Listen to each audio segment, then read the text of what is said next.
মানুষ এসে আমাকে বলল। এই কথা শোনার পর রহিমার মাথায় রক্ত উঠে গেছে, রহিমার মাথায় প্রচন্ড টেনশন বেড়ে গেছে। রহিমা আল্লাহর কাছে উমত অবস্থায় হাত দুখানা তুলে আল্লাহর কাছে ডেকে বলছেন, মাওলাই কারীম, কে জানো কথা, ওগো আল্লাহ, আপনি আপনার আইয়ুব নবীকে আপনি প্রমাণ করে দেন যে আমি হালাল রুজি রোজগার করে নিয়েছি, আপনি আমার স্বামীর মুখে আমি তুলে দিয়েছি। আইয়ুব আলাইহিস সালাতু ওয়াস সালামের স্ত্রী রহিমা এই বলে যখন আল্লাহর কাছে হাত দুখানা তুললেন, হাত দুখানা তোলার পরে রহিমা আল্লাহকে বলছেন, ওগো মাওলা, আপনি আপনার নবীকে প্রমাণ করে দেন যে আমি আপনার নবীর মুখে এবং আমার স্বামীর মুখে আমি হালাল রুজি রোজগার করে নিয়েছি, আহার তুলে দিয়েছি, ওষুধ তুলে দিয়েছি। এতদিন যে আমি ওষুধ খাইয়েছি, এতদিন যে আমি রুজি খেয়েছি, খাবার নিয়েছি, খাইয়েছি, ও আল্লাহ আপনি প্রমাণ করে দেন আপনার নবীকে, আমার স্বামীকে প্রমাণ করে দেন যে আমি তেনার স্ত্রী রহিমা নির্দোষ, আমি এতদিন তাকে হালাল রুজি রোজগার করে নিয়েছি, আপনি তার মুখে হাত তুলে দিয়েছি। সেই সময় আল্লাহ রাব্বুল আলামিন জিবরিল আলাইহিস সালাতু ওয়াস সালামকে বলছেন, হে জিবরিল, যাও তুমি আইয়ুব নবীকে গিয়ে বলোগা তোমার বিবি রহিমা নির্দোষ, এতদিন তোমার বিবি তোমাকে যা খাইয়েছে সব হালাল ইনকাম করে নিয়েছে, তোমাকে খাইয়েছে। ও আইয়ুব নবী, আপনাকে এতদিন যে বল বুঝিয়েছেন সেটা হলো ইবলিস। জিবরিল আলাইহিস সালাতু ওয়াস সালাম চলে আসলেন। আসার পরে আইয়ুব আলাইহিস সালাতু ওয়াস সালামকে বলছেন, হে আল্লাহর রাসূল আইয়ুব নবী, আপনাকে যে আপনার স্ত্রী যে রহিমা এতদিন ইনকাম করে নিয়েছে, আপনাকে খাইয়েছেন, সব হালাল ইনকাম করে নিয়েছে, আপনাকে খাইয়েছেন, আপনার বিবি কোনো খারাপ রাস্তায় যায় নাই, আপনার বিবি কোনো খারাপ কাজ করেন নাই, আপনাকে যে বলেছে মিথ্যা অপবাদ দিয়েছে ইবলিস। আইয়ুব নবী তার স্ত্রীকে কাছে ডাকলেন। ডাকার পরে স্ত্রী আইয়ুব নবী বলছেন যে, ওগো রহিমা, আমি বুঝতে ভুল করেছিলাম, শয়তান এসে আমাকে ভুগিয়েছেন, ঠগিয়েছেন, আমাকে তোমার উপর অবিশ্বাস জাগিয়েছে। রহিমা তারপর দিন সকালবেলায় কাজের জন্য বেরিয়েছেন। অমত অবস্থায় শয়তান যখন দেখলেন এই কাজ করেও রহিমাকে তার স্বামীর কাছে খারাপ করা গেল না, তার স্বামী তার প্রতি ভুল বুঝলো না, রহিমা কাজের জন্য বের হয়ে গিয়েছে, রাস্তা দিয়ে হাঁটতে শুরু করে। অমত অবস্থায় ইবলিস শয়তান রহিমাকে মানুষের ছদ্মবেশে ধরে বলছেন, ওগো মা, শোনো শোনো, তুমি তোমার মনটা কি যেন প্রচন্ড খারাপ মনে হয়, কি ব্যাপার, তোমার কিছু হয়েছে নাকি? রহিমা ডাক দিয়ে বলছেন, ওগো চাচা, আমার স্বামী আইয়ুব আলাইহিস সালাতু ওয়াস সালাম, আমার স্বামী হলো একজন রাসূল, আল্লাহর নবী। আমি আমার স্বামীর জন্য কিছু খাবারের ব্যবস্থা করতে যাই এবং কিছু ওষুধের ব্যবস্থা করতে যাই। আমার স্বামীর শরীরে পোকা হয়েছে, আমার স্বামীর শরীর থেকে রক্ত শুকিয়ে আল্লাহ বড় পরীক্ষার মধ্যে ফেলেছেন। ওগো চাচা, আমি আমার স্বামীর জন্য ওষুধের ব্যবস্থা করতে এবং রুজির আহারের ব্যবস্থা করতে আমি যাই। তখন মানুষটা বলছে, ওগো রহিমা, শোনো শোনো, আমি তোমার স্বামীর ভক্ত, আমি তোমার স্বামীকে প্রচন্ড ভালোবাসি, আমরা তোমার স্বামীকে নবী বলে মেনেছি, তোমার স্বামী আমাদের তো নবী হয়। শোনো শোনো রহিমা, আমি তোমার স্বামীর জন্য চিকিৎসার ব্যবস্থা করে দিতে পারি। রহিমা বলছেন, ওগো চাচা, তাই নাকি? ইবলিস শয়তান মানুষের ছদ্মবেশে ডাক দিয়ে বলছেন, ওগো রহিমা, শোনো শোনো, আমি এমন একটা ওষুধ দেব, সেই ওষুধটা যদি তোমার দুদিন তোমার স্বামীকে যদি না জানিয়ে যদি তোমার স্বামীর প্রতি যদি প্রয়োগ করো, তোমার স্বামীর প্রতি যদি ওষুধটা ব্যবহার করো, তোমার স্বামীর অসুখ 2 দিনের মধ্যে ভালো হয়ে যাবে। রহিমা বলে, তাই নাকি চাচা, ওষুধটা দান।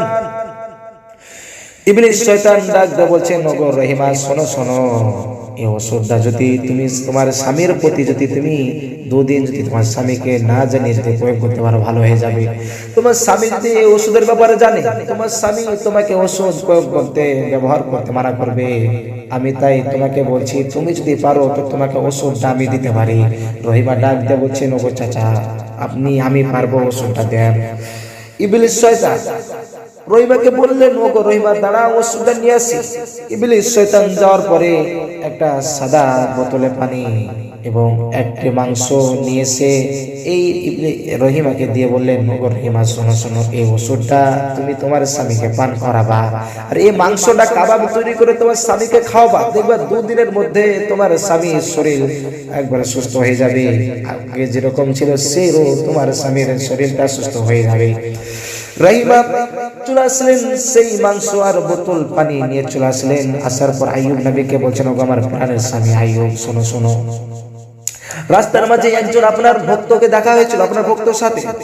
আইয়ুব নবীকে বলছেন, ওগো নবী শুনে না, সেই ভক্ত আপনাকে প্রচুর ভালোবাসে, ভালোবাসার খাতিরে আপনাকে 1 বোতল পানি এবং মাংস দিয়েছেন, তার সাথে বলেছেন এই পানি যদি আপনার শরীরে যদি মাখানো হয়, পান করানো হয়, আর এই মাংস যদি আপনাকে কাবাব করে যদি খাওয়ানো হয়, 2 দিনের মধ্যে আপনার শরীর সুস্থ হয়ে যাবে।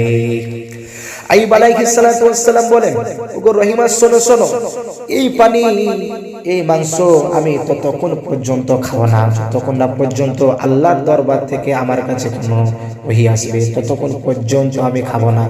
আল্লাহ তাআলা যদি আমাকে আদেশ করেন আমি পান করব, আল্লাহ তাআলা যদি আদেশ করে আমি খাবো, তার আগে আমি খাবো না।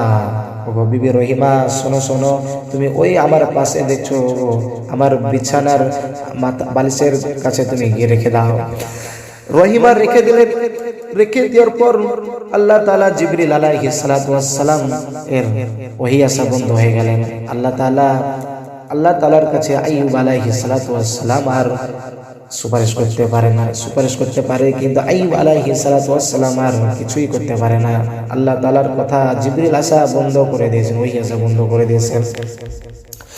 আইয়ুব আলাইহিস সালাতু ওয়াস সালাম 2 থেকে 3 দিন এইভাবে আল্লাহর সাথে কথা না বলেছিলেন।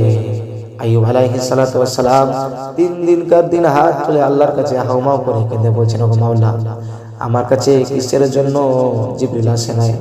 আল্লাহ তাআলা, ওগো মাওলা, আমি তো কিছুই বুঝতে পারি না, ওগো মাওলা। আল্লাহ তাআলার কাছে যখন আইয়ুব আলাইহিস সালাতু ওয়াস সালাম যখন হাত তুলে কান্না করে, হাওমাও করে কান্না করে, আল্লাহ তাআলা বলেন, ও জিবরিল যাও যাও, দুনিয়ার মধ্যে তুমি চলে যাও। জিবরিল আলাইহিস সালাতু ওয়াস সালাম চলে এসে বলছেন, ওগো আইয়ুব, আপনার কাছে ওহী আসে না এই কারণে যে আপনার পাশে শ্রাপ এবং শুকরের মাংস আছে, তাই আপনার কাছে ওহী আসে না। আইয়ুব আলাইহিস সালাতু ওয়াস সালাম তার বিবি রহিমাকে ডাক দিয়ে বলছেন, বিবি রহিমা শোনো শোনো, দেখো আমার আশেপাশে শ্রাপ আর মাংস আছে কিনা দেখো। আইয়ুব আলাইহিস সালাতু ওয়াস সালামের স্ত্রী রহিমা আশেপাশে খুঁজে দেখলেন মাংস আর শ্রাপ নাই। আইয়ুব আলাইহিস সালাতু ওয়াস সালাম বলছেন, ওগো বিবি রহিমা, তুমি যে বোতলে পানি আর মাংস নিয়ে এসেছিলে, সেই মাংসটাকে দূরে নিয়ে গিয়ে ফেলে দাও, সরিয়ে দাও। আইয়ুব আলাইহিস সালাতু ওয়াস সালামের বিবি রহিমা সরিয়ে দিলেন। তারপরে দেখলেন যে আল্লাহ তাআলার সাথে আবার কন্টাক্ট করতে পারে, কথা বলতে পারে, দেখা হয়, জিবরিল আলাইহিস সালাতু ওয়াস সালামের সাথে মুলাকাত সাক্ষাৎ করতে পারে। আইয়ুব আলাইহিস সালাতু ওয়াস সালাম বললেন, দেখছো বিবি, যে শয়তান তোমাকে মাংস এবং শরাব দিয়ে তোমাকে পাঠিয়েছিল, ও মানুষ ছিল না, ও ছিল ইবলিস, শয়তান। রহিমা তারপর দিন সকাল বেলায় আহারের এবং ওষুধের ব্যবস্থা করার জন্য কোনো কাজে বের হয়েছে। অবস্থায় আইয়ুব আলাইহিস সালাতু ওয়াস সালামের শরীরে আরো প্রচন্ড জিহ্বায় পোকা লেগে গেছে, চোখগুলো করে করে খেতে শুরু করেছেন।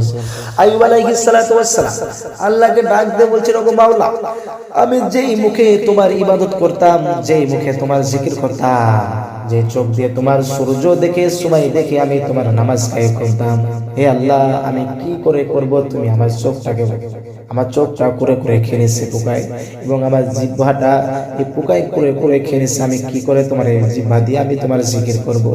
আল্লাহ রাব্বুল আলামিন ডাক দিয়ে বলছেন, ওরে আইয়ুব, আমি তোমাকে অতি শীঘ্র আমি তোমাকে সুস্থতা দান করব। আমি আল্লাহ তাআলা জিবরিল আলাইহিস সালাতু ওয়াস সালাম আইয়ুব আলাইহিস সালামের কাছে পাঠিয়ে দিলেন। পাঠিয়ে দেওয়ার পর আইয়ুব আলাইহিস সালাতু ওয়াস সালামকে বলছেন, ওগো আল্লাহর নবী আইয়ুব, শোনো শোনো, আপনার পায়ের গোড়ালির নিচে যে জমিটা আছে সেখানে আপনি আঘাত করেন পা দিয়ে। আইয়ুব আলাইহিস সালাতু ওয়াস সালাম আঘাত করলেন। আঘাত করার পর জিবরিল আলাইহিস সালাতু ওয়াস সালাম বলেন, ওগো আইয়ুব নবী, শোনো শোনো, এই যে তুমি ঝর্ণার পানি বের হচ্ছে, এই ঝর্ণার পানি দিয়ে আপনি ভালো করে গোসল করে এবং গোসল করার পর সেই পানি আপনি পান করেন, আল্লাহ তাআলা শীঘ্র আপনার শরীরটাকে সুস্থ প্রদান করবেন। জোরে বলুন একবার সুবহানাল্লাহ। আইয়ুব আলাইহিস সালাতু ওয়াস সালাম সেই পানি পান করলেন। পান করার পর এবং সেই পানি দিয়ে গোসল করলেন ভালো করে।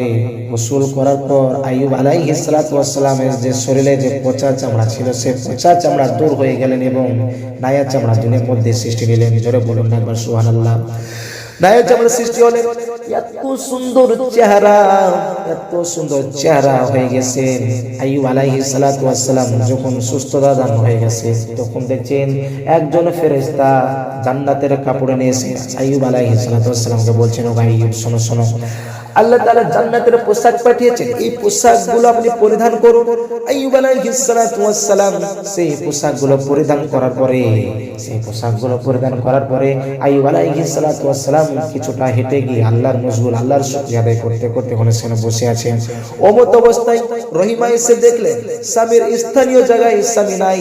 স্বামীকে যা দেখতে পেয়ে আর রহিমা কান্না করতে শুরু করলেন। আল্লাহকে ডাক দিয়েছেন, মাওলা, আমার স্বামীকে কেন পাওয়া যাচ্ছে না? আমার স্বামীকে কোনো জন্তুতে নিয়ে গেছে নাকি? কোনো জানোয়ারে খেয়ে ফেলেছে নাকি?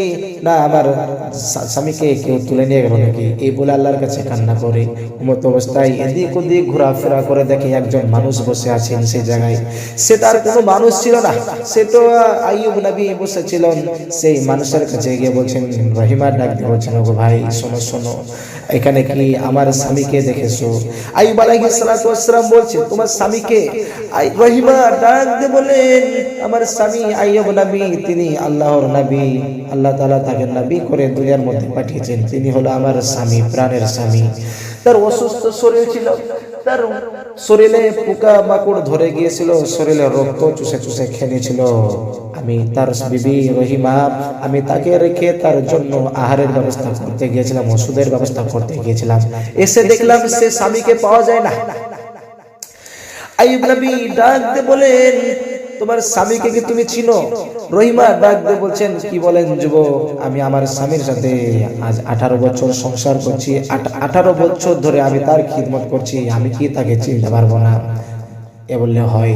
আইয়ুব নবী ডাক দিয়ে বলেন, তোমার স্বামীকে দেখলে তুমি চিনতে পারবা, তোমার স্বামীর চেহারা দেখলে তুমি চিনতে পারবা? রহিমা ডাক দিয়ে বলেন, ওগো যুবক শোনো শোনো, আমার স্বামীর চেহারা